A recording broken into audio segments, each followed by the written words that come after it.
I have spent the last several hours reviewing every official CENTCOM statement, every IRGC communique, and every maritime intelligence bulletin to come out of the Persian Gulf since Friday's engagement. And I need to be precise with you about what those documents actually reveal, because the framing coming out of mainstream coverage is dangerously incomplete. Every major outlet is running the same surface headline. The United States struck Iranian radar sites after shooting down drones near the Strait of Hormuz. That is factually accurate. It is also strategically misleading. What those headlines are not telling you is the specific operational logic behind what Iran just did, and more critically, what the targeting of Kuwait and Bahrain in the hours that followed actually represents in the broader architecture of this conflict. This was not a provocation. This was a diagnostic. Iran fired 4 one-way attack drones toward Hormuz. CENTCOM intercepted them and then did exactly what Iran's military planners anticipated. They struck back at the coastal surveillance radar installations at Goruk and on Qeshm Island. Iran absorbed that strike. And then, within hours, the IRGC launched 7 ballistic missiles at Kuwait and Bahrain. Not at American naval assets in the Strait, but at the sovereign territory of U.S. partner states hosting critical coalition infrastructure. The U.S. Fifth Fleet headquarters sits in Bahrain. Camp Arifjan, a primary logistics node for U.S. ground power projection in the region, sits in Kuwait. The mainstream analysis will tell you the ceasefire is fraying. What I am telling you is that Iran has just successfully mapped the escalation ladder, and it now knows exactly how many rungs Washington is willing to climb before blinking. That information is worth more to Tehran's strategic planners than any single radar installation is worth to CENTCOM. That is the briefing no one is giving you. And that is what this video is about. To understand why this engagement is categorically different from every prior Iran-US flare-up since February, you must first understand the geography, because the geography is not a backdrop to this conflict. The geography is the conflict.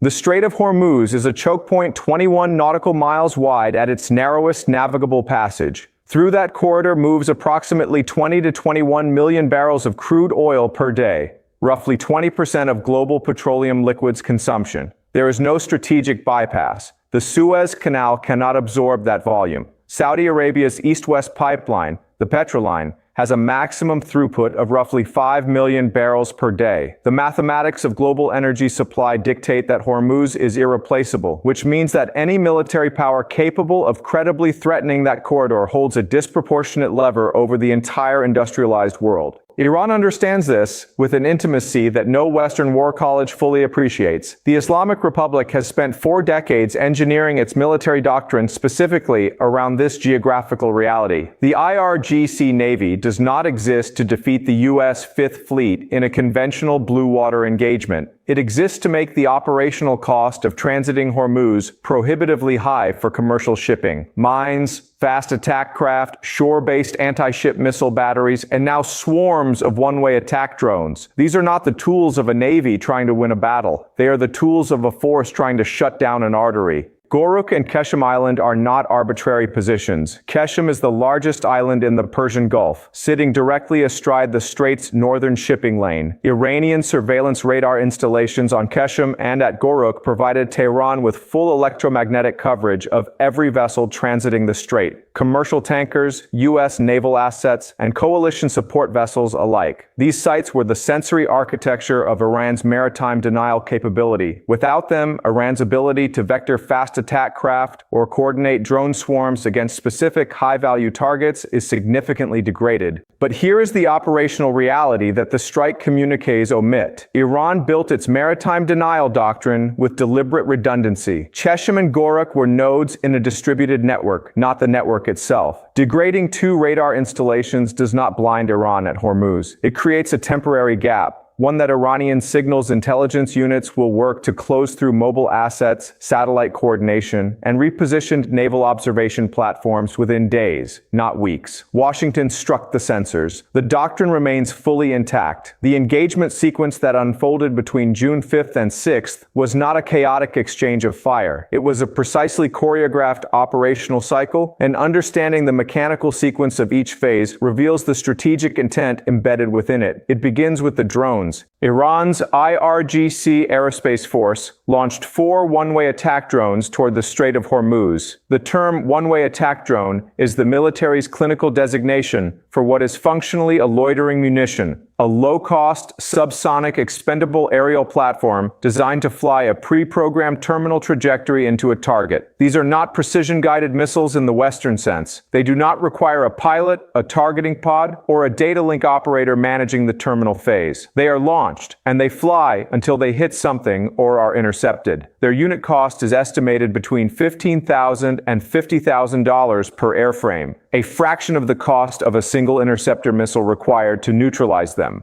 This cost asymmetry is the foundational logic of Iran's entire drone warfare doctrine. CENTCOM intercepted all 4. Every interception consumes a defensive missile that costs orders of magnitude more than the drone it destroys. At scale, this arithmetic degrades American and coalition air defense magazine depth faster than it degrades Iranian production capacity. The IRGC has demonstrated repeatedly since February that it can sustain drone attrition at a rate that strains Western interceptor stockpiles. The 4 drones launched toward Hormuz were not intended to sink a vessel. They were intended to trigger a response. They succeeded. CENTCOM's retaliatory strikes on the coastal surveillance radar installations at Goruk and on Qeshm Island were executed using standoff precision munitions, almost certainly air-launched or ship-launched cruise missiles fired from assets outside Iranian territorial airspace and waters. The operational objective was electromagnetic blinding, remove Iran's ability to track maritime traffic through the strait with ground-based radar, thereby degrading its capacity to coordinate follow-on kinetic attacks against commercial or naval vessels. From a purely tactical standpoint, the strike was executed cleanly. The radar sites were neutralized. Iran's response was immediate and deliberately escalatory in character. Within hours of the Goruk and Qeshm strikes, the IRGC launched 7 ballistic missiles targeting Kuwait and Bahrain. This is where the tactical picture becomes strategically significant. These were not Shahab-3 class long-range ballistic missiles. The engagement geometry, firing at Kuwait and Bahrain from Iranian territory, suggests the deployment of Fateh-110 or Zulfikar class solid-fuel short to medium-range ballistic missiles, platforms the IRGC has refined with considerable precision. Solid fuel propulsion means minimal launch preparation time and no fixed fueling infrastructure to surveil or preempt. CENTCOM intercepted 6 of the 7. The 7th failed to reach its target. Iran's foreign ministry then executed the information warfare component, formally denouncing the U.S. radar strikes as a flagrant violation of the April ceasefire agreement, reframing Iran not as the initiating aggressor, but as a retaliating victim of American escalation. The IRGC stated publicly that the entire sequence began when U.S.-backed oil tankers attempted to transit Hormuz without coordinating with IRGC naval authorities, asserting, in effect, a de facto Iranian veto over commercial maritime passage through an internationally recognized strait. That claim is the most consequential statement to emerge from this entire engagement cycle. Because if Tehran can normalize the concept of IRGC transit authorization as a prerequisite for Hormuz passage, even rhetorically, it has achieved a strategic objective no kinetic strike can deliver: the implicit subordination of international maritime law to Iranian regional authority.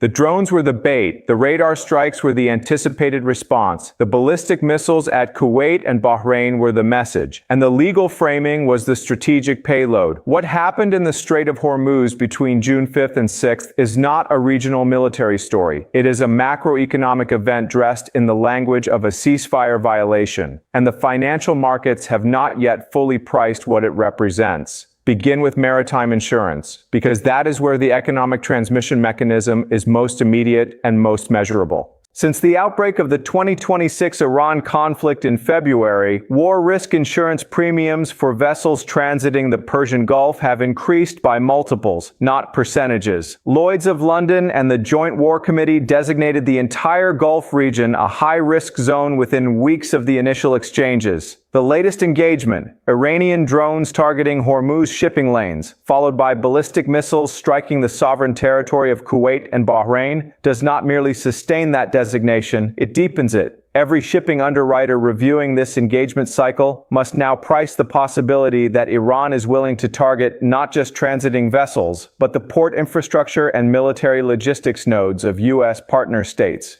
Kuwait's Shuaik and Shuaiba ports, critical import arteries for a country that produces virtually no domestic food supply, now sit within demonstrated Iranian ballistic missile range with confirmed willingness to fire. That risk does not stay in an actuary's spreadsheet. It transfers directly into freight rates, and freight rates transfer directly into the cost of every imported commodity those ports handle. For global oil markets, the calculus is equally stark. Brent crude's price behavior since February has been driven by a single variable above all others: the operational status of Hormuz. Every escalation cycle that raises the credible probability of a sustained Hormuz closure sends a shockwave through futures markets. The current engagement, in which Iran explicitly asserted IRGC authorization authority over tanker transit, introduces a new and previously unpriced variable into that calculus. It is no longer sufficient for oil markets to model the probability of a physical Hormuz blockade.